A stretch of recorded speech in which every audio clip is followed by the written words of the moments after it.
Hi friends, welcome to Prerana and Sadhana class. ఈరోజు ప్రేరణ and సాధన క్లాస్లో భాగంగా ముఖ్యమంత్రి గురించి మరిన్ని విషయాలు తెలుసుకుందాం. అంటే ముఖ్యమంత్రి గురించి మీకు ఆల్రెడీ తెలిసే ఉంటుంది, అయినా ఒకసారి సమాచారాన్ని ఇస్తున్నాను. ఇప్పుడు ప్రజెంట్ అయితే తెలంగాణ ముఖ్యమంత్రిగా సీఎం రేవంత్ రెడ్డి గారు ఉన్నారు.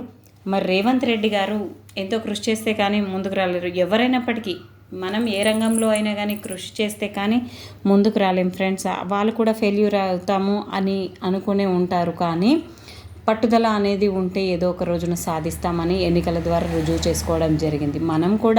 మనం చదువుతూ పోతే ఏదో ఒక రోజున మంచి స్థాయిలో ఉంటామని కోరుకుంటూ ముఖ్యమంత్రి గారిని గురించి తెలుసుకుందాం. మరి ముఖ్యమంత్రి పదవిని గురించి తెలియజేయున్నది భారత రాజ్యాంగంలోని 163, 164వ ప్రకరణలు. ఇందాకే తెలుసుకున్నాం మనం 153వ ప్రకరణ ప్రకారం గవర్నర్ గురించి. అంతేకాకుండా 155 గురించి రాష్ట్రపతి గవర్నర్ను నియమిస్తాడని. మరి ఇక్కడ ముఖ్యమంత్రి గారిని గురించి 163, 164. 163వ ప్రకరణాన్ని అనుసరించి గవర్నర్కు అధికారాలు, విధుల నిర్వహణలో సహకరించడానికి, సలహా ఇవ్వడానికి రాష్ట్ర మంత్రివర్గ అధినేతగా ముఖ్యమంత్రి ఉంటాడు. రాష్ట్ర ప్రభుత్వంలో ముఖ్యమంత్రికి శక్తివంతమైన స్థానం ఉంటుంది. ముఖ్యమంత్రి రాష్ట్ర మంత్రిమండలికి అధ్యక్షుడిగా వ్యవహరిస్తాడు. పార్టీకి అధినేతగా, శాసనసభ నాయకుడిగా, రాష్ట్ర ప్రజా అధినాయకుడిగా వ్యవహరిస్తాడు. రాష్ట్ర పరిపాలనలో ముఖ్యమంత్రి కీలకమైన శక్తివంతమైన స్థానాన్ని ఆక్రమిస్తాడు. రాష్ట్ర ప్రజల ప్రజాభిప్రాయంపై ఇతడు ప్రభావం చూపుతాడు. అర్హతలు మరియు నియామకమేముంది. సాధారణంగా శాసనసభ సభ్యులకు ఉండే అర్హతలే ముఖ్యమంత్రికి కూడా వర్తిస్తాయి. తేడా ఏమిటంటే కొన్నిసార్లు శాసనసభలో సభ్యత్వం లేని వ్యక్తి కూడా ముఖ్యమంత్రి పదవిని అధిష్ఠించడానికి అవకాశం అనేది ఉంటుంది. అయితే అలాంటి వ్యక్తి అధికార బాధ్యతలు స్వీకరించిన నాటి నుంచి 6 నెలల్లోగా విధానసభ సభ్యుడిగా ఎన్నిక కావాల్సి ఉంటుంది. రాజ్యాంగం 164వ ప్రకరణను అనుసరించి ముఖ్యమంత్రిని గవర్నర్ నియమిస్తాడు. మరి ఆ గవర్నర్నేమో రాష్ట్రపతి నియమిస్తాడు, ముఖ్యమంత్రినేమో గవర్నర్ నియమిస్తాడు. సాధారణంగా శాసనసభకు జరిగిన సార్వత్రిక ఎన్నికల తర్వాత మెజారిటీ పార్టీ నాయకుడిని గవర్నర్ ముఖ్యమంత్రిగా నియమిస్తాడు. కాలం పరిమితి ఎంత ఉంటుందంటే ఎలాంటి నిర్దిష్ట కాల పరిమితి అనేది లేదు. ముఖ్యమంత్రి, ఇతర మంత్రులు గవర్నర్ విశ్వాసాన్ని చురగొన్నంత కాలం అధికారంలో ఉంటాడు.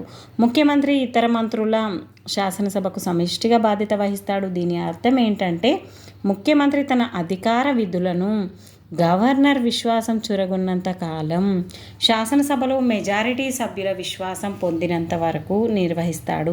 కాబట్టి గవర్నర్ సంతృప్తిని పొందడానికి, శాసనసభ విశ్వాసాన్ని కాపాడుకోవడానికి అవసరమైన చర్యలన్నింటినీ ముఖ్యమంత్రి చేపడతాడు. సాధారణంగా ముఖ్యమంత్రి 5 ఏళ్ల పాటు అధికారంలో కొనసాగుతాడు. అధికారాలేంటి, మరి విధులేంటి ఇతనివి? మంత్రిమండలి ఏర్పాటు. రాష్ట్ర మంత్రిమండలిని ఏర్పాటు చేయడం ముఖ్యమంత్రి స్వతంత్ర అధికారం మరియు బాధ్యత. తన పార్టీలో లేదా సంకీర్ణ ప్రభుత్వం అయితే భాగస్వామ్య పార్టీలలో కొందరు సభ్యులను ఎంపిక చేసుకొని వారి పేర్లను గవర్నర్కు సిఫారసు చేసి మంత్రులుగా వారు నియమితులయ్యేట్లు చూస్తాడు. మంత్రుల శాఖల కేటాయింపు మంత్రిమండలి పునర్వ్యవస్థీకరణకు సంబంధించి అంశాలపై గవర్నర్కు సలహా ఇస్తాడు. ఎవరినైనా మంత్రిమండలి నుంచి తొలగించవలసిందిగా కూడా గవర్నర్కు సలహా ఇస్తాడు. మంత్రిమండలి సమావేశాలకు అధ్యక్షత వహిస్తాడు. రాష్ట్ర మంత్రిమండలి అధ్యక్షుడు ముఖ్యమంత్రి. ఇతడు రాష్ట్ర మంత్రిమండలి సమావేశాలకు అధ్యక్షత వహిస్తాడు. మంత్రిమండలి సమావేశాల అజెండాను నిర్ణయిస్తాడు. సమావేశాలలో చర్చలను ప్రారంభిస్తాడు. అంతేకాకుండా మంత్రిమండలి విధానాలను ప్రభావితం చేస్తాడు. గవర్నర్ మంత్రిమండలి మధ్య వారధి. గవర్నర్ మంత్రిమండలి మధ్య ముఖ్యమంత్రి ప్రధానమైన వారధిగా ఉంటాడు. ముఖ్యమంత్రి మంత్రిమండలి సమావేశాల్లో తీసుకున్న నిర్ణయాలను తెలియపరచవలసిందిగా బాధ్యత ముఖ్యమంత్రికి ఉంది. రాష్ట్ర ప్రభుత్వ పరిపాలన, అలాగే రాష్ట్ర శాసనాల ప్రతిపాదనల గురించి గవర్నర్కు తెలుపుతాడు. గవర్నర్కు ముఖ్య సలహాదారుగా వ్యవహరిస్తాడు. మరి శాసనసభ నాయకుడిగా ఏ విధంగా ఉంటాడంటే ముఖ్యమంత్రి శాసనసభకు నాయకుడిగా వ్యవహరిస్తాడు. రాష్ట్ర శాసనసభలో మెజారిటీ పార్టీ సభ్యుల నాయకుడిగా ఉంటాడు. రాష్ట్ర ప్రభుత్వం అమలు చేసే వివిధ పథకాలను, కార్యక్రమాలను అతడు శాసనసభలో తెలుపుతాడు. ప్రభుత్వ విధానాలు మరింత సమర్థవంతంగాను, విజయవంతంగాను అమలయ్యేలా శాసనసభ్యుల మద్దతు కోరుతాడు. శాసనసభలో అధికార పార్టీ సభ్యులు ప్రభుత్వం మధ్య సమన్వయం సాధిస్తాడు. ఈ విధంగా మనకి శాసనసభ నాయకుడుగా ఉంటాడు ఫ్రెండ్స్. అధికార ప్రతినిధి రాష్ట్ర ప్రభుత్వం తరఫున ముఖ్యమంత్రి అధికారిగా ప్రతినిధిగా వ్యవహరిస్తాడు. రాష్ట్ర ప్రభుత్వానికి సంబంధించిన ముఖ్య విధానాలు కార్యక్రమాలను ప్రకటిస్తాడు. శాసనసభ సమావేశాలలోనూ శాసనసభ వెలుపల అతడు చేసే ప్రకటనలకు ఎంతో ప్రభావం, చట్టబద్ధత ఉంటాయి. అధికార పార్టీ నాయకుడు రాష్ట్రంలో అధికార పార్టీ నాయకుడిగా ముఖ్యమంత్రి వ్యవహరిస్తాడు. పార్టీ సమావేశాల్లో అతడు పాల్గొంటాడు. ప్రభుత్వం అమలు చేసే కార్యక్రమాలను పార్టీ సభ్యులకు తెలుపుతాడు. ప్రభుత్వ విధానాలను విజయవంతంగా, సమర్థవంతంగా అమలు చేయడానికి పార్టీ సభ్యుల సహకారం, మద్దతు కోరుతాడు. పార్టీకి ప్రభుత్వానికి మధ్య నాయకత్వం, సమన్వయం అనేది చేకూరుస్తాడు. ప్రజానాయకుడు రాష్ట్ర ప్రజలకు అభిమాన నాయకుడిగా ముఖ్యమంత్రి వ్యవహరిస్తాడు. రాష్ట్రంలోని వివిధ ప్రాంతాల్లో తరచుగా పర్యటించి ప్రజల్లో సన్నిహిత సంబంధాలను ఏర్పరచుకుంటాడు.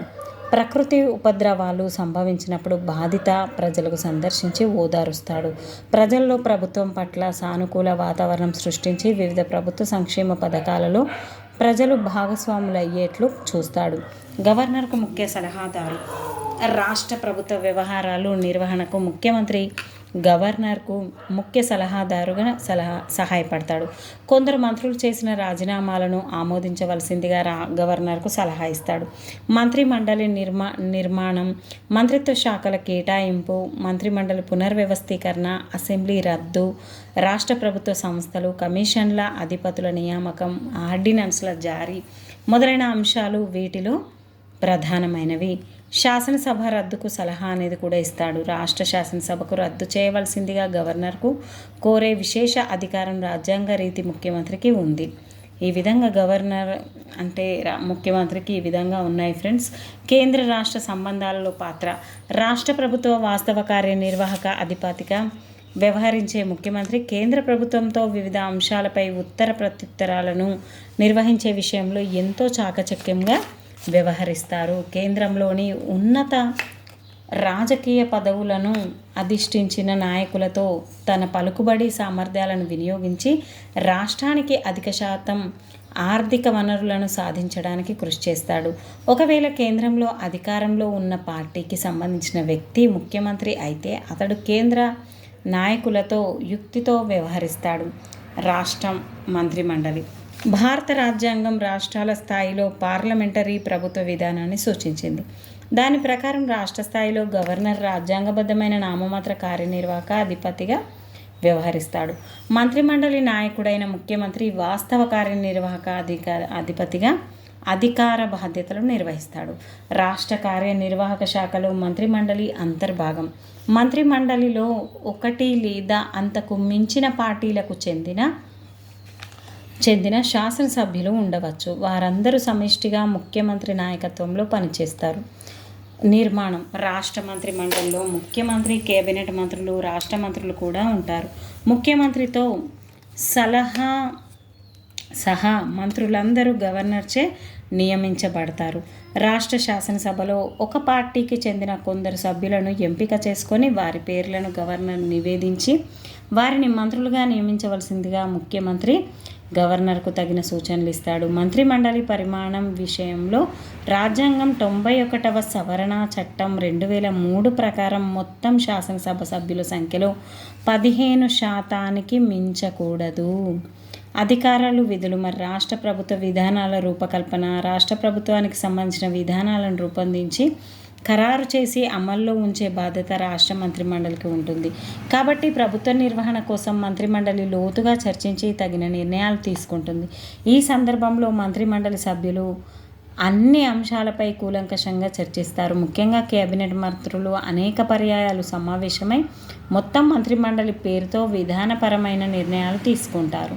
పరిపాలనా నిర్వహణ రాష్ట్ర మంత్రిమండలి రాష్ట్ర ప్రభుత్వ పరిపాలన నిర్వహిస్తుంది. ప్రభుత్వ విధి విధానాల ప్రకారం శాసనసభ ఆమోదించిన తీర్మానాలు, చట్టాలను అనుసరించి మంత్రివర్గ సభ్యులు పరిపాలన నిర్వహిస్తారు. ఈ విధంగా సమన్వయ నిధి రాష్ట్ర మంత్రిమండలి రాష్ట్ర ప్రభుత్వానికి సంబంధించిన వివిధ శాఖల మధ్య సమన్వయం అనేది సాధిస్తుంది. ఒకవేళ మంత్రుల మధ్య సమన్వయం లేకపోతే రాష్ట్ర ప్రభుత్వ పరిపాలన సాఫీగా నిర్వహించడం సాధ్యం కాదు. రాష్ట్ర మంత్రిమండలి సమావేశాల్లో తీసుకున్న నిర్ణయాలను మంత్రులందరూ ఏకగ్రీవంగా ఆమోదించి మద్దతునిస్తారు. నియామక అధికారులు రాష్ట్ర ప్రభుత్వంలోని ఉన్నతాధికారులందరినీ మంత్రిమండలి గవర్నర్ పేరుతో నియమిస్తుంది. ఈ విషయంలో ముఖ్యమంత్రి అభిష్టం చెల్లుబాటు అవుతుంది. మంత్రిమండలి నియామకాలు జరిపే వారిలో అడ్వకేట్ జనరల్, విశ్వవిద్యాలయాల వైస్ ఛాన్సలర్లు, రాష్ట్ర పబ్లిక్ సర్వీస్ కమిషన్ చైర్మన్, సభ్యులు మొదలైనవి అనేకం ఉంటాయి. శాసన నిర్మాణంలో పాత్ర. రాష్ట్ర మంత్రిమండలి రాష్ట్ర ప్రభుత్వానికి సంబంధించిన శాసనాల రూపకల్పనకు సంబంధించిన విషయాలలో ప్రముఖ పాత్ర పోషిస్తుంది.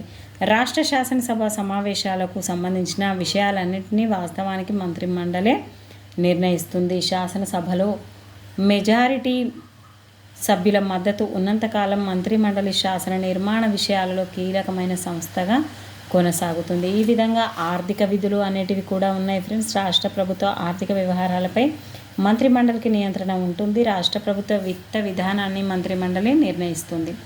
శాసనసభ అధికారాలు అనేటివి ఉన్నాయి. ఓకే ఫ్రెండ్స్, ఇక్కడి వరకు మనకి ముఖ్యమంత్రి యొక్క విధులు విధానాల గురించి మనం తెలుసుకున్నాము.